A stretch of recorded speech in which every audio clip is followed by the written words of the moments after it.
I didn't say may. God must bring his word to pass. He must. We struggle when he's going to do it. We struggle with when he's going to do it. But remember, he must do what he promised. As a matter of fact, look with me in the book of Hebrews chapter 6, everybody. Hebrews chapter 6. Hebrews chapter 6. Can God change his mind? Can God do otherwise? Then sometimes why do we forget? Why do we forget and fail to trust God? Hebrews chapter 6 and verse 18. Hebrews chapter 6 and verse 18.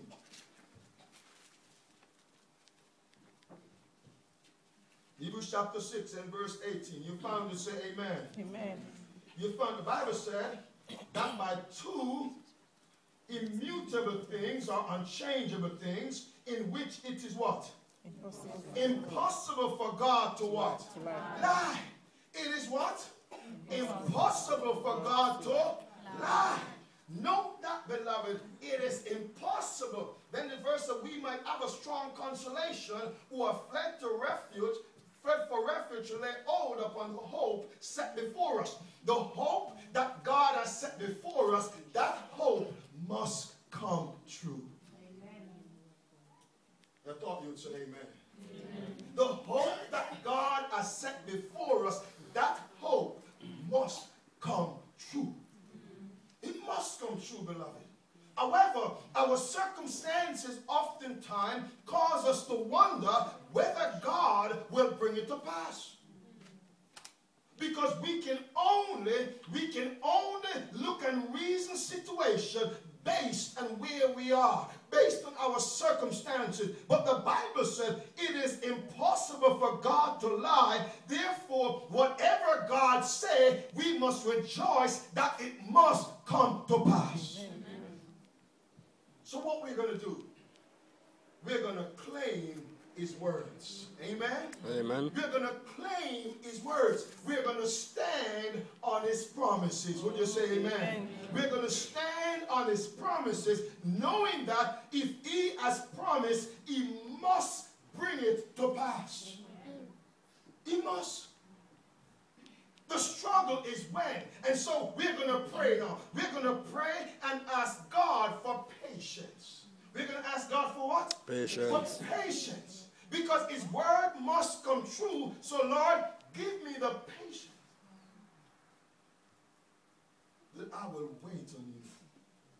That I will not doubt because I'm wondering whether or not your word is going to come true. I know your word is going to come true. It's when. So Lord, give me patience. Give me patience, Lord. The Bible said here is the patience of the saints. How do we get patient? We get patient by trials.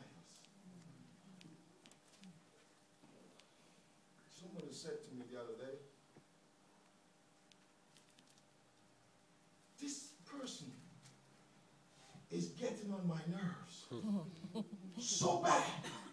I feel like doing something bad. I said, have you been praying for patience? They said, oh yes, I have. I have. I said, well, maybe that person was sent by God to develop your patience.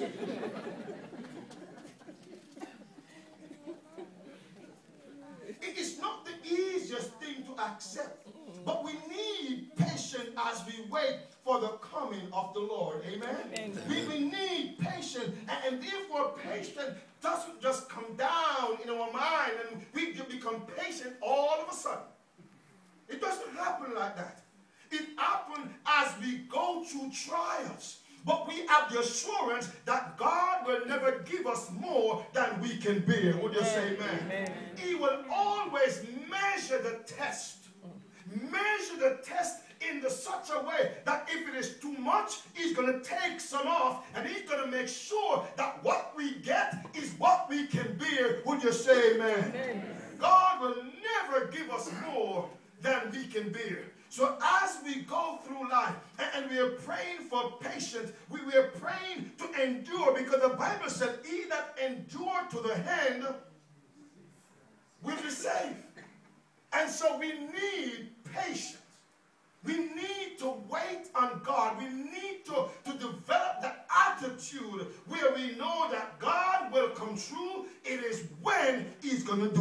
say amen?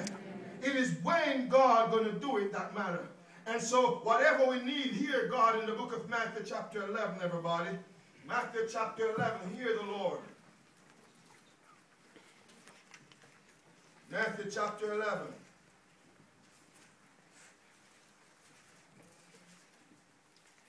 Reading from verse 28. Matthew chapter 11, everybody. Reading from verse 28. My word is my bond. Matthew chapter 11. Reading from verse 28. You found to say amen. Amen.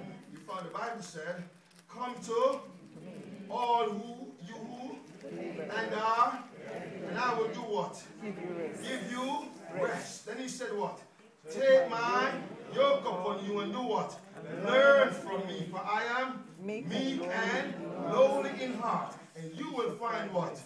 Rest for my yoke is easy and my burden is light. Here God calls. Here this amazing invitation. Come to me. All those who are labor, all those who have spent, all those who have used up all the energy that they can, come to me, God said. Come to me and I am going to renew what you have used up. Would you say amen? Amen. Come to me, all those who labor and are heavy laden, and I am going to give you rest. When I give you rest, you'll be rejuvenated. You'll be excited. You'll be empowered to carry on. Amen. Come to me, all those who labor and are heavy laden. God said, come. Come. But you know what? Sometimes we don't come. We try to renew our own strength. We try to do it ourselves. And by trying to do it ourselves, we end up in a situation where we are worse than before. Because God said, come to me that I can do for you what you cannot do for yourself. Come to me. All those who are labor. Come to me, all those who feel at times I want to give up, I want to let go, I want to just throw the towel in. Come to me. Come to me, all those who feel that they've come to the end of their rope and they can't go any further. Come to me, God says. Come to me. All those who wish their circumstances would change and life would improve. God says, come to me. Come to me, all those who have worked and worked and worked and worked and feel like they can't do anymore because sometimes nobody appreciates what they've done. God says, come to me. Come to me. When you've tried your best, when you've prayed and you've fasted and